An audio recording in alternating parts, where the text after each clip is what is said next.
Ladies and gentlemen, welcome to this week's WWE Reddit video. This is, of course, a series where you can submit your photos, videos, memes, questions, or anything related to the world of professional wrestling over on the Santi Zap Videos Reddit page. So if you'd like to be featured in next week's WWE Reddit video, make sure that you check out the Reddit page. If you want the link to it, I'll make it super easy for you and put it in the description. As always, don't forget to subscribe to this channel, ring the bell for notifications. If you're a wrestling fan, I'm really confident that you are going to fall in love with this YouTube channel because we always upload daily wrestling content. And you know, if the daily wrestling content just simply isn't enough for you, consider coming over to patreon.com/SantiZap, where you are going to get so much more extra content that we can never upload here, like the Raw reviews, SmackDown reviews, PLE reviews, and so many other series as well that use real footage that would just get blocked due to copyright here, so we obviously can't post them here. So go check it out. Link in the description, link in the pinned comment. Let's start the video. John Cena has officially completed WWE. He is a Grand Slam champion. What a night this was. I'm immediately just going to put this to bed, all right? This didn't bury Dominic Mysterio. In fact, I genuinely think it does the complete opposite. I feel like Dominic Mysterio working John Cena here, one, proves to the world that WWE has the confidence in Dominic Mysterio to be put in these types of scenarios. And not only do they have the confidence to put him in these types of scenarios, he demonstrated that he belongs in these types of scenarios, that these moments aren't too big for him, which should put him in line to be a main eventer for years to come. Once Dominic Mysterio is done with AAA being the cornerstone of that company there, I wouldn't be surprised if we could be looking at a future where Dominic Mysterio could be one of the top heels in the company winning world titles. That's how I am perceiving Dominic Mysterio after this interaction with John Cena. Now, when it comes to John Cena as Intercontinental Champion, the question is why and what's next? Why to give him the accolade of being a Grand Slam champion, even though I don't think it's necessarily the most important accolade, but it could also just be to give something else to do during this retirement tour so that the final match isn't just for the sake of retiring Cena, but it could be to crown a new Intercontinental Champion. It could also be to give John Cena something big to do in Madison Square Garden. He could straight up lose this in Madison Square Garden, and I honestly would be fine with it. Like, I genuinely don't think it'd be a big deal. The other why would be to give John Cena the big moment in Boston in front of what would be like a home crowd for him. I think all of this was just a great idea, a great moment, and creates that party vibe that we want out of these last couple of days of John Cena's appearances, which is like the complete polar opposite of like what we got at WrestlePalooza, for example. We want joy, we want a happiness, we want to be able to celebrate, and something like this absolutely fits the mold. I love that they gave John Cena the Intercontinental Championship, but I'm totally fine with him losing it on Monday if they really, really want to take it off of him immediately. Best moment I've ever seen live at a WWE show. Okay, so this is a live reaction of John Cena winning the IC Championship. I love these because these have like an emotion that just the regular TV broadcast doesn't have. Dude, I'm getting chills.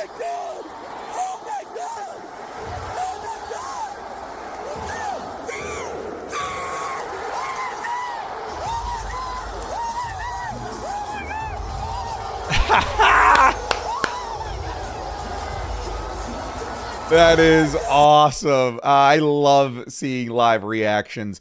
It has a different environment, a different atmosphere than seeing, like, for example, like my reaction on Instagram. It's just not the same compared to like when you get to feel the energy in the building when you yourself weren't there. Thank you for sending this, and this was great to see. Congrats, Cena. Yeah, it didn't take long to make this meme, huh? I knew we were gonna get there eventually. So that's why Nikki attacks Stephanie. Ah, yes, of course, absolutely. I do think it's not a coincidence that Nikki Bella turned heel on the night that John Cena wins the Intercontinental Championship and in front of a very, very pro John Cena crowd, because dog, the heat that she got to the point where people were chanting "Cena left you." Like, that's absolutely ruthless. Ultimately, I do think that they made the right call, albeit a very obvious call that she was obviously going to turn heel, but I do think it was a good call to do it on this show. I know some people would make the argument, and I think it's a fair argument, that the Nikki Bella heel turn happened on a show that already had too many things and it could kind of go by the wayside, and it could have happened in Madison Square Garden, but at that point we only would have one episode of Monday Night Raw Raw to build Stephanie versus Nikki for what I assume is going to be a Survivor Series War Games Championship match. So I prefer that they did it here with a couple of weeks to be able to build to the match while also doing it in front of a very anti-Nikki Bella crowd. I'm not gonna hear from you anymore. I'm telling you one more time. Hey, Drew, get out of here. Hey, come on, Drew, go. You better not. Drew, you gotta go. Come on. Drew, get out of here. I'm gonna leave. I'm gonna leave. I know what you guys got suspended. It's my family not gonna be getting shut the up. Enough. Drew, leave now. Go.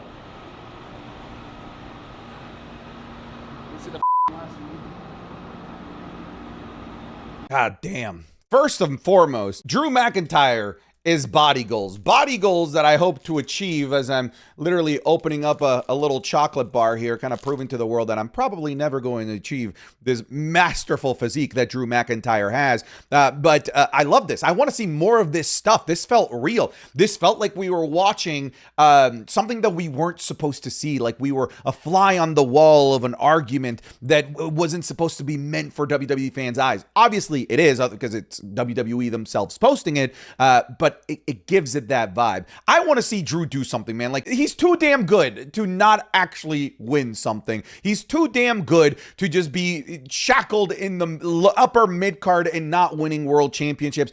I question, why isn't he facing Cody Rhodes again at Survivor Series War Games, and instead we're shackling Cody Rhodes to a War Games match he has nothing to do with? Anyways, a little chocolate bar for Drew McIntyre's physique. 4 letters, 1 word. So what is this? Jey Uso when he forgets his line mid-promo? You see what I'm gonna do to you, Moose? What I'm gonna do to you? You know what? Forget all that. What I got for you is 4 letters, 1 word.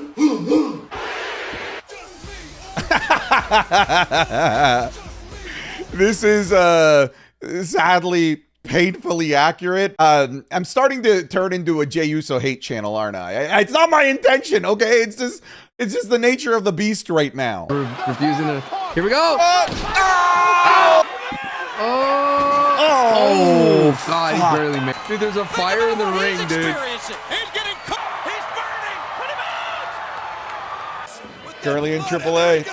Oh, God! Oh, my God! That was a sneak peek of this week's Horror Week Wrestling is Cool Match Club, available exclusively over on patreon.com/SantiZap. This week, we're going to be looking at the hellacious Hell in a Cell match between Drew McIntyre and CM Punk. The 3 stages of Hell match between Stone Cold Steve Austin and Triple H. The infamous WCW Chamber of Horrors match from 1991. The barbed wire Christmas tree match from TNA. And The Undertaker and Kane in their famous 1999 Inferno match. You're going to be getting all of this, plus the Raw reviews, SmackDown reviews, the currently ongoing John Cena World Championship Series, and all of the videos and series that we've already uploaded there over on patreon.com/SantiZap. So go check it out. Link in the description, link in the pinned comment. We obviously can't post this stuff here on YouTube because it would just get blocked due to copyright. So go check it out over there. I'm confident that if you try it even for just 1 month, that you are going to fall in love with the content and the community. If you're already a patron, thank you so much for your support. Now let's get you back to the video. He's literally signed to a company. Why can't people understand this? Yeah, so as per Fightful,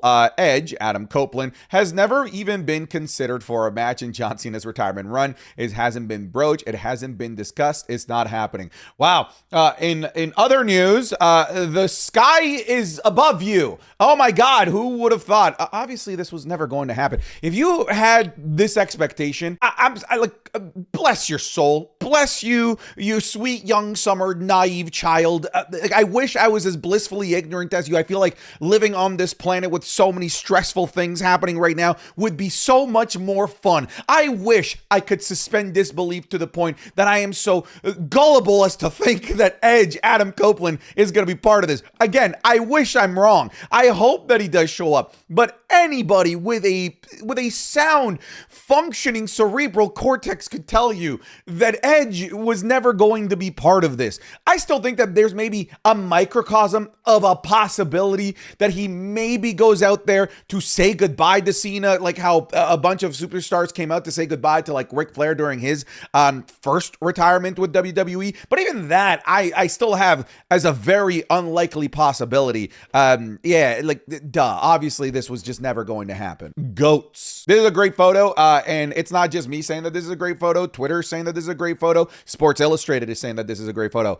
Kind of cool that we live in a timeline where Becky Lynch and John Cena, two of the biggest names in the history of like the respective gender divisions, the men's main event scene, the women's main event scene, are both holding mid-card titles. Also, fellas, we live in a timeline where John Cena and CM Punk are both top men's singles champions on Monday Night Raw. Wild. We're in the perfect timeline. Wow, it's like you kind of read my mind. We literally just talked about this. I don't know that it's the perfect timeline. There's a lot of crappiness happening in WWE still. Like men's War Games is just sort of happening for the sake of happening. Women's War Games is just happening for the sake of happening. But if this is all the information that I had, if the aliens came down and all they had was this picture, they would say, God damn, what a time to be alive if they were human and if they cared about being alive, because they're probably autonomous AI, maybe biometric beings that have now discovered our planet after we have destroyed ourselves to nuclear war. A real deadbeat. Just Ray going, lol. Hey, that's on brand. I really do love the feud that Dominic and Rey have, that it just goes beyond just like in-ring matches. Do you guys remember when they had the whole Dominic's not allowed at home for any other holidays, no Thanksgiving, no Christmas, just no Valentine's Day, nothing. He just constantly gets kicked out of family affairs. I love what's happening here still between Rey and Dom, and I'm super pumped for their match at Survivor Series. If they are having one, it hasn't been announced as of the making of this video. Can you imagine Juan Cena and El Grande Americano in a match?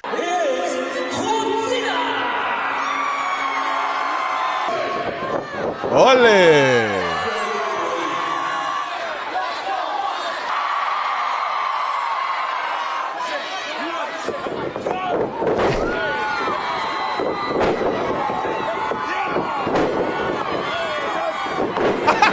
He took out the ref. All right. Yeah, book this. I hear voices in the air. I hear him loud and clear. Dude, he does an STF very similar to John Cena. What a resemblance. I can't believe John Cena stole this move from Juan Cena. This is why I hate War Games. Why is Cody fighting the Vision while he's on SmackDown? Why will neither of the world titles be defended on a major show? I can't defend this. A lot of people believe that I'm some sort of staunch defender of the WWE. No, the truth is when I see crap, I call out crap. And this is crap. Like, we just had Cody Rhodes after Crown Jewel focus on SmackDown. Like, I'm going to only focus on SmackDown. And then now all of a sudden he's out there on Monday Night Raw entering feuds that don't involve him at all. He doesn't feud with the Vision. He's not feuding with Logan Paul. Why is Cody Rhodes out there? I'll tell you why. Because they don't want LA Knight, number one. And number two, it's War Games. All right. They're just there to make the gimmick match for the sake of making the gimmick match. We've talked about this in previous videos where WWE has given zero effort this year and in previous years about making the gimmick matter, about making the match require War Games. Oh my God, these guys hate each other so much. The feud is so lightning hot. There needs to be blood. There needs to be chaos. The only way to do this is War Games. That's gone. Now it's just, hey, it's War Games weekend. Hey, what friends you got so that we can go in and play patty cake inside the two cages? Chelsea is a champion again. I had a lot of people say that I was trying to say that Chelsea Green being champion is a bad idea. No. I think that Chelsea Green being a champion is fine. My problem is what they did to Julia. All right. How Julia was treated as a champion was terrible. How she lost the championship was terrible. And under 2 minutes and I'll roll up. That's unacceptable. Like, just simply unacceptable. But even to the absolutely biggest of the biggest Chelsea Green fans, I want to talk to you right now. Just because she's champion doesn't fix anything. The problem was not Julia being the champion. Before that, the problem was not Zelina being the champion. Before that, the problem was not Chelsea Green being the champion. The problem was a lack of division, a lack of care from WWE booking and WWE storytelling in this women's mid-card division. Chelsea Green being champion doesn't fix any of that. The exact same problems persist, and they will continue to plague this division until that gets fixed. So I can't even really truly celebrate Chelsea Green becoming champion, because at face value, we're just going to deal with the exact same problems of every single women's U.S. champion before Chelsea Green, including Chelsea Green the first time around. Forget Edge, give me this. This does sort of feel like a big omission in some capacity of the John Cena retirement tour. I'm not saying a match, right? But like, they haven't even so much as had a moment.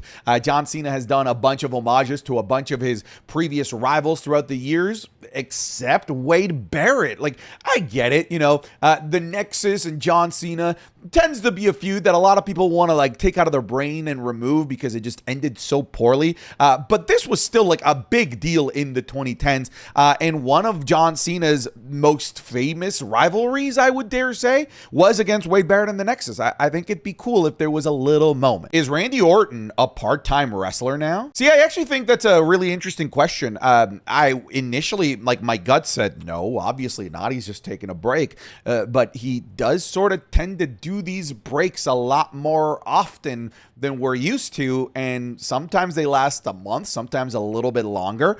So I'm at the point where, yeah, I do think that Randy Orton is a part-time performer. It doesn't surprise me. You know, he's older. He has made a tremendous amount of money. He's one of the top guys that this industry has ever seen. That seems to eventually become the formula when you meet all of those criteria. So I'm ultimately not surprised. A little bit sad about it, because I do adore Randy Orton. He's one of my favorites of all time. And if I could see him every single week, I would pay for that. But unfortunately, we're no longer in that point, fellas. Like, if your favorites are getting up there in age, like the Randys, the John Cenas, the AJ Styles, the Rey Mysterios, they're going to start winding down their careers or ending their careers entirely, like we're seeing with John Cena and AJ Styles. Randy Orton ain't that far off. LA Knight didn't seem too happy that his promo was cut off. Things aren't looking good for LA Knight and his supporters.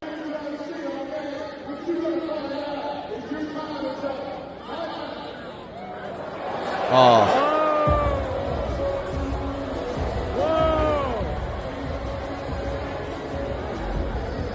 Yeah, that is rough. I can't make it make sense. I don't know what's happened to LA Knight. I don't know why they're treating him this way. A lot of people are saying that, hey, they're just trying to make you miss LA Knight. They're trying to create an LA Knight movement. Do you really think that a movement is going to fix any of this? That a movement is going to all of a sudden create great deserved booking for LA Knight? Dude, there was a whole Karrion Kross thing where people across arenas across the world were chanting, "We want Kross," and he's gone. Like, and they did nothing with him. Like, I'm genuinely concerned for the long-term viability of LA Knight in the WWE, and I think a lot of people should be too. Every WWE champion when GTA 5 came out. God damn it, it's really been that long. That's crazy. I remember going to the midnight release of GTA 5 back when they used to still do midnight releases. I got my copy of GTA 5 for the Xbox 360. This is before even PS4 and Xbox One were even out. This is crazy, seeing the Shield,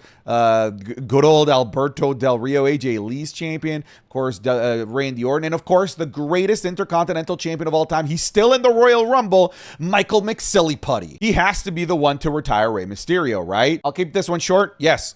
Like, who else? Like, literally nobody else. I don't want any other luchador. None of them make sense. I don't want any other WWE superstar. None of them make sense. It is just Dominic Mysterio. That is that is his destiny. His destiny is to retire Rey and become the Mysterio of the company. I could actually see it happening. I mean, it'd be cool, but I also feel like it'd be kind of a waste of a mystery opponent. Listen, after they've announced already an NXT guy in Javon Evans and the announcement of the return of Gunther, who's actually been gone from the WWE longer than Roman Reigns, it tells me that these mystery opponents truly are, like Evolution, a mystery. I don't think it's going to be the guys that work at WWE, returning guys from WWE. I think these mystery opponents are going to to be the people that don't work in the WWE. I don't think it's going to be Roman Reigns. I feel like, if anything, they would advertise Roman Reigns as a part of this to get more eyeballs on a show that, if you look at like ratings of certain shows, ain't doing so well and could use some extra set of eyeballs by advertising Roman Reigns. So I don't see it happening. Seth photobombing a fan's pick with Becky Lynch. All right. Yeah, I don't really have any commentary on this. This is gold. I like it. Picasso. Hello, old friend. Okay, so for those that didn't get the chance to watch AEW from like 2019 to like 2021, when it was just at its hottest, one of the better feuds of like that stretch was Malakai Black and Cody Rhodes. At least for me, I really liked the feud because I connected with both of these guys because I knew both of their characters outside of AEW and the stuff that they had done before, whether it was NXT or WWE proper itself. So when I saw these two cross paths, I got mega excited. I really hope that they continue to flourish this, because their matches and their feud in AEW was truly fantastic. And I don't think that they're going to be able to replicate, especially the matches, to the level and brutality like they were able in AEW. But if they can even capture a little bit of that lightning in the bottle in WWE, I think we're all in for a treat. Can we all agree that the women's division has carried WWE in 2025? I would agree. Obviously, like, there's some like fantastic men's matches as well, but I would say that the women have been significantly more consistently good than the men. There's still gaps, like, you know, you point this out here, even though this is a great match, there's a problem with this division in that you are pointing out that this is the entire division right here in Tiffany Stratton, Jade Cargill, and Nia Jax. So that was problematic for a while, even if their match was truly solid. The NXT women really were fantastic throughout the year. So you know what? I'll co-sign this statement. The women in 2025 have carried WWE. They've been the most consistently good thing throughout. The Women's Intercontinental Championship picture, like, was some of my favorite stuff that was happening in WWE there when it was like Becky Lynch and Lyra Valkyria. So you know what? I'll co-sign this. Yes, the women have carried 2025. Are they building towards Jey Uso since the start of the retirement tour? I hope Jey isn't the final opponent. All right, I need to stop people from putting this bad karma, this bad juju, this like curse out into the air. I the last thing I want is for a genie to hear all of these jokes that Jey Uso is going to be the one to retire John Cena and decide to do a sick, twisted wish and make it happen. Just stop talking about this, because you might accidentally manifest it into a reality. I got iPad's Tonga Loa figure for the Aura. Okay, I'm not gonna lie, I would kill to have this. iPad's Tonga Loa action figure actually goes so hard.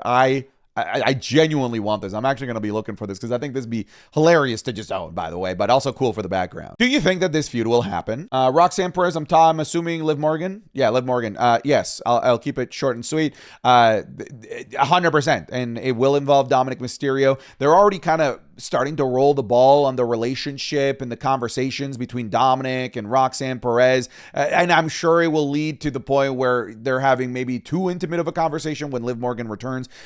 Yeah, this is 100% going to happen. Imagine Cena is giving his retirement speech and he comes out wearing a salmon jacket. Okay, that would be a hilarious Easter egg for John Cena to do. It would be a fun homage to a big moment that, funnily enough, also included John Cena. But Cena is retiring. I firmly believe that we are looking at a guy that will never return to the ring. I think we are looking at a guy that will stick to his word and be done with in-ring competition, make appearances here or there. But I don't even think that we're going to see Cena in even so much as a Royal Rumble. I think he's going to be done and just focused on movies and being a personality for WWE moving forward. Which of these is the most hated wrestler in the IWC? All right, so you got Jey Uso. Right now, I'd be hard-pressed to think of anybody more hated by the IWC than Jey Uso. So you've got Jey Uso. Oh, is the joke here that it's all pictures of Jey Uso? Okay. All right. Okay. That's good. I feel dumb for not seeing this one coming. Wrestling is more enjoyable when you stop reading dirt sheets and behind the scenes news. I agree with this. Look, okay, how do I say this? I have no choice sometimes because of what I do to kind of like have my finger on the pulse on like what's going on with wrestling news. But it's true. Like when I read all of these outlets, it does ruin a little bit of the magic. It ruins the shock, the awe, the surprise, the whimsiness of it all. So like, you're right, but I also kind of have to. And I know that people that watch these videos are the type to also be having their noses in in the dirt sheets, which is kind of why people that are in the arenas don't really react the same way as the people on the internet, because a lot of the people in the arenas don't have their nose in the dirt sheets. They're just blissfully enjoying the product, and I wish I was them sometimes. All right, I'm assuming this is an edit. Somebody just got mugged. Oh!